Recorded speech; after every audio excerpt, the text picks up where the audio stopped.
Chapter 14 Norbert the Norwegian Ridgeback. Quirrell, however, must have been braver than they'd thought. In the weeks that followed, he did seem to be getting paler and thinner, but it didn't look as though he'd cracked yet. Every time they passed the third-floor corridor, Harry, Ron, and Hermione would press their ears to the door to check that Fluffy was still growling inside. Snape was sweeping about in his usual bad temper, which surely meant that the stone was still safe. Whenever Harry passed Quirrell these days, he gave him an encouraging sort of smile, and Ron had started telling people off for laughing at Quirrell's stutter. Hermione, however, had more on her mind than the Sorcerer's Stone. She had started drawing up revisions, timetables, and color-coding all her notes. Harry and Ron wouldn't have minded, but she kept nagging them to do the same. Hermione, the exams are ages away. 10 weeks, Hermione snapped. That's not ages. That's like a second to Nicholas Flamel. But we're not 600 years old, Ron reminded her. Anyway, what are you revising for? You already know it all. What am I revising for? Are you mad? You realize we need to pass these exams to get into the second year. They're very important. I should have started studying a month ago. I don't know what's got into me. Unfortunately, the teachers seemed to be thinking along the same lines as Hermione.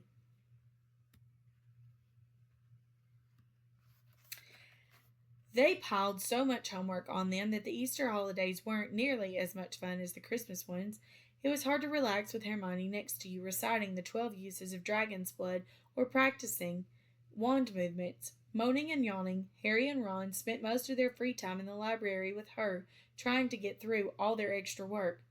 I'll never remember this, Ron burst out one afternoon, throwing down his quill and looking longingly out of the library window.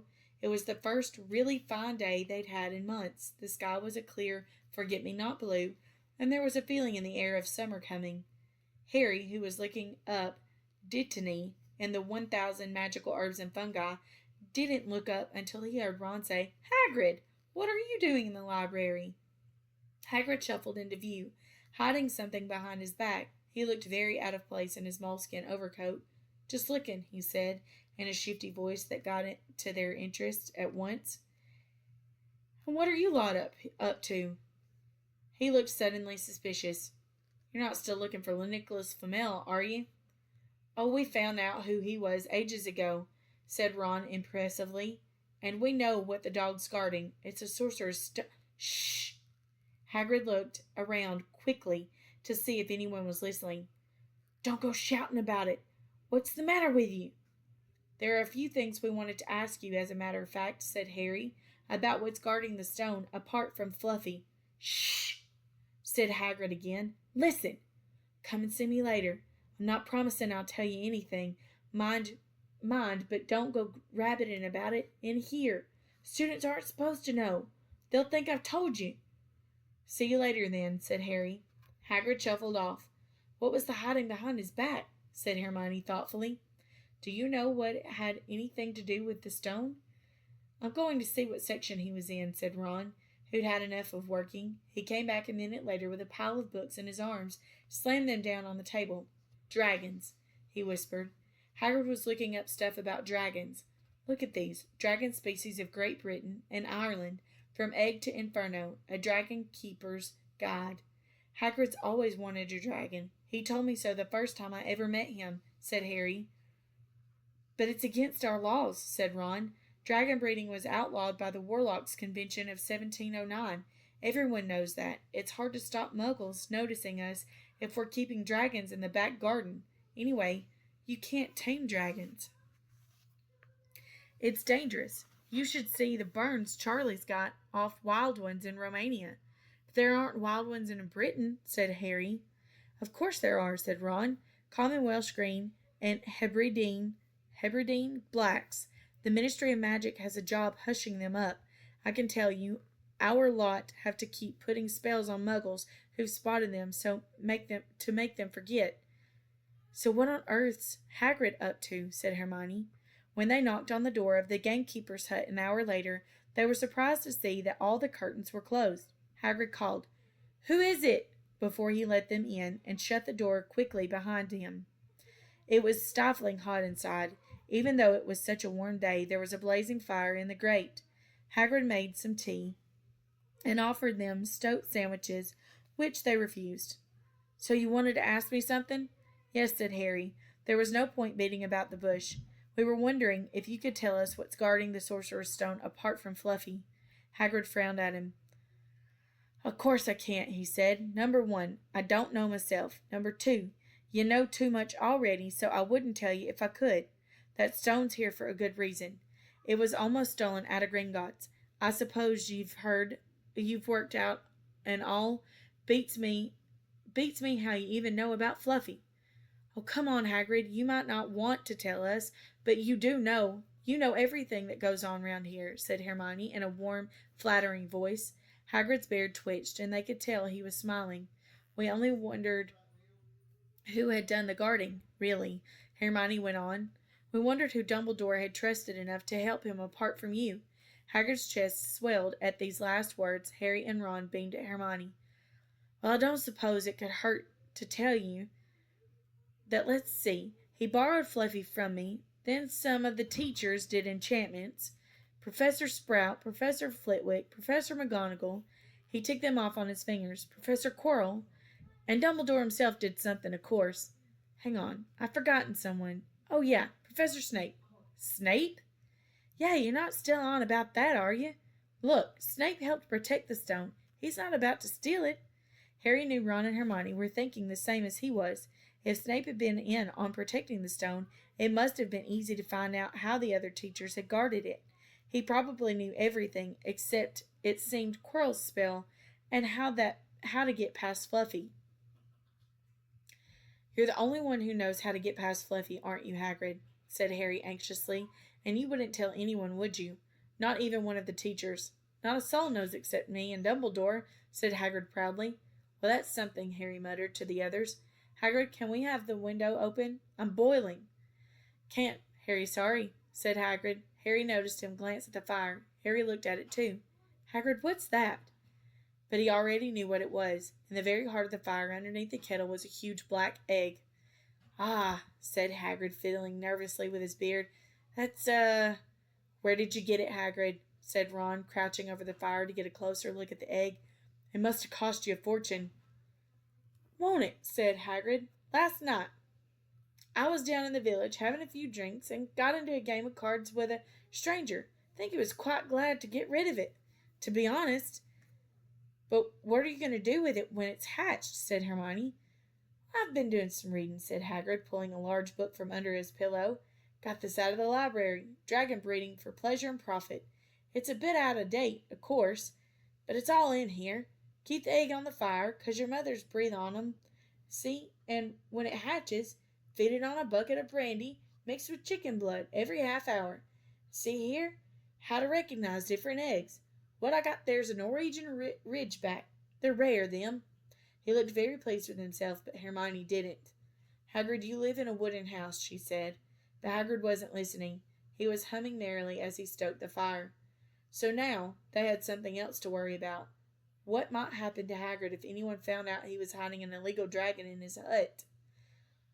Wonder what it's like to have a peaceful life, Ron sighed, as evening after evening they struggled through all the extra homework they were getting. Hermione had now started making revision timetables for Harry and Ron, too. It was driving them mad. Then one breakfast time, Hedwig brought Harry another note from Hagrid. He had written only 2 words, "It's hatching." Ron wanted to skip herbology and go straight down to the hut. Hermione wouldn't hear of it. Hermione, how many times in our lives are we going to see a dragon hatching?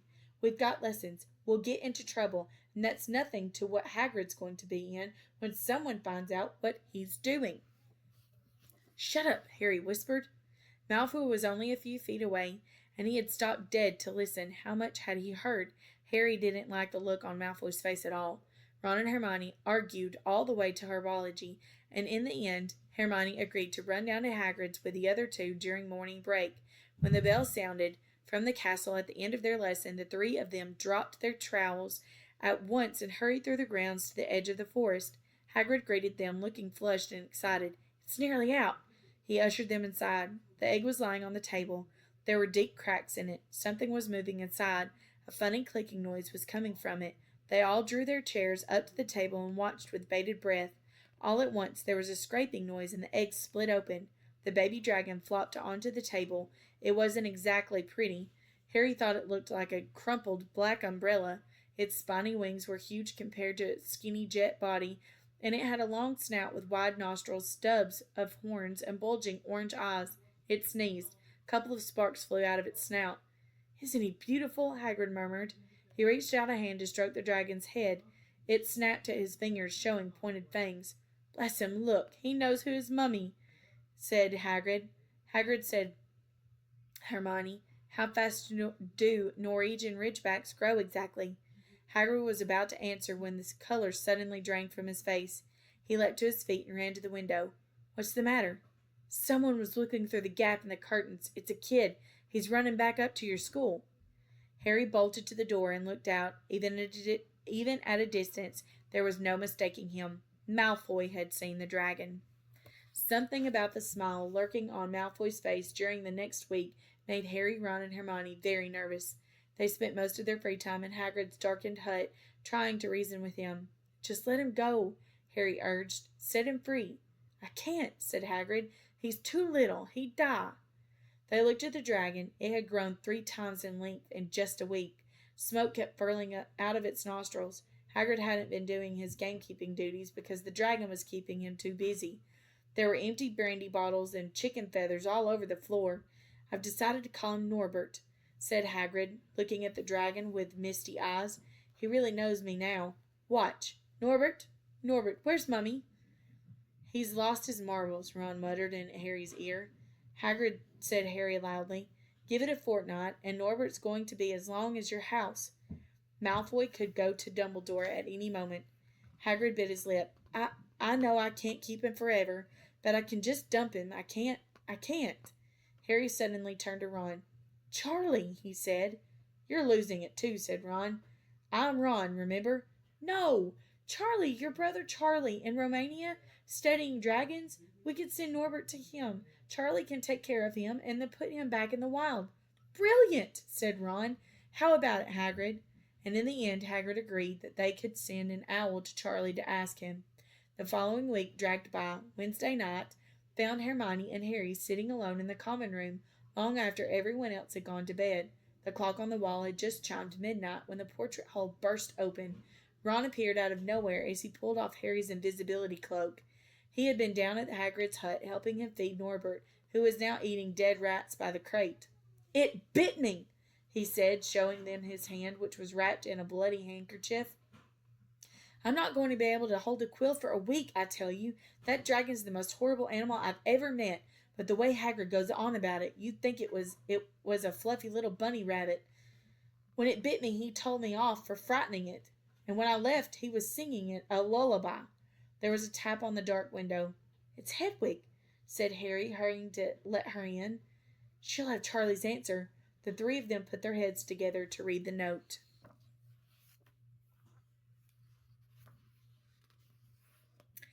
Dear Ron, how are you? Thanks for the letter. I'd be glad to take the Norwegian Ridgeback, but it won't be easy getting him here. I think the best thing will be to send him over with some friends of mine who are coming to visit me next week. Trouble is, they mustn't be seen carrying an illegal dragon. Could you get the Ridgeback up to the tallest tower at midnight on Saturday? They can meet you there and take him away while it's still dark. Send me an answer as soon as possible. Love, Charlie. They looked at each other. "We've got the invisibility cloak," said Harry. "It shouldn't be too difficult." "I think the cloak's big enough to cover 2 of us," said Norbert. It was a mark of how bad the last week had been that the other 2 agreed with him. Anything to get rid of Norbert, and Malfoy. There was a hitch. By next morning, Ron's bitten hand had swollen to twice its usual size. He didn't know whether it was safe to go to Madame Pomfrey. Would she recognize a dragon bite? By the afternoon, though, he had no choice. The cut had turned a nasty shade of green.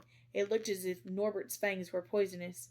Harry and Hermione rushed up to the hospital wing at the end of the day to find Ron in terrible state in bed. "It's not just my hand," he whispered, "although that feels like it's about to fall off. Malfoy told Madame Pomfrey he wanted to borrow one of my books so he could come and have a good laugh at me. He kept threatening to tell her what really bit me. I've told her it was a dog, but I don't think she believes me. I shouldn't have hit him at the Quidditch match. That's why he's doing this. Harry and Hermione tried to calm Ron down. It'll all be over at midnight on Saturday, said Hermione, but this didn't soothe Ron at all. On the contrary, he sat bolt upright and broke into a sweat. Midnight on Saturday, he said in a hoarse voice. Oh no, oh no, I've just remembered. Charlie's letter was in that book Malfoy took. He's going to know we're getting rid of Norbert. Harry and Hermione didn't get a chance to answer. Madame Pomfrey came over at that moment and made them leave, saying Ron needed sleep. It's too late to change the plan now, Harry told Hermione. We haven't got time to send Charlie another owl, and this could be our only chance to get rid of Norbert. We'll have to risk it, and if we have got the invisibility cloak, Malfoy doesn't know about that. They found Fang, the boar-headed, sitting outside with a bandaged tail when they went to tell Hagrid, who opened a window to talk to them. I won't let you in, he puffed. Norbert's at a tricky stage. Nothing I can't handle. When they told him about Charlie's letter, his eyes filled with tears, although he might have been because Norbert had just bitten him on the leg. It's all right. He only got my boot. Just playing. He's only a baby after all. The baby banged its tail on the wall, making the windows rattle. Harry and Hermione walked back to the castle, feeling Saturday couldn't come quickly enough. They would have felt sorry for Hagrid when the time came for him to say goodbye to Norbert if they hadn't been so worried about what they had to do. It was a very dark, cloudy night that they were a bit late arriving at Hagrid's hut because they'd had to wait for Peeves to get out of their way in the entrance hall where he'd been playing tennis against the wall. Hagrid had Norbert packed and ready in a large crate. He's got lots of rats and some brandy for the journey, said Hagrid in a muffled voice. And I've packed his teddy bear in case he gets lonely. From inside the crate came ripping noises that sounded to Harry as though Teddy was having his head torn off. Bye-bye, Norbert, Hagrid sobbed as Harry and Hermione covered the crate with the invisibility cloak and stepped underneath it themselves. Mummy will never forget you. How they managed to get the crate back up to the castle, they never knew. Midnight ticked nearer as they heaved Norbert up the marble staircase in the entrance hall and along the dark corridors, up another staircase, then another.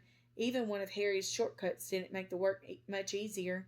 Nearly there, Harry panted as they reached the corridor beneath the tallest tower. Then a sudden movement ahead of them made them almost drop the crate. Forgetting that they were already invisible, they shrank into the shadows, staring at the dark outlines of two people grappling with each other 10 feet ahead. A lamp flared. Professor McGonagall, in a tartan dressing gown and a hairnet, had Malfoy by the ear. Detention, she shouted, and 20 points from Slytherin. Wandering around in the middle of the night, how dare you? You don't understand, Professor. Harry Potter's coming. He's got a dragon. What utter rubbish! How dare you tell such lies? Come on. I shall see Professor Snape about you, Malfoy. The steep spiral staircase up to the top of the tower seemed the easiest thing in the world after that. Not until they'd stepped out into the cold night air did they throw off the cloak, glad to be able to breathe properly again. Hermione did a sort of jig. Malfoy's got detention. I could sing. Don't, Harry advised her.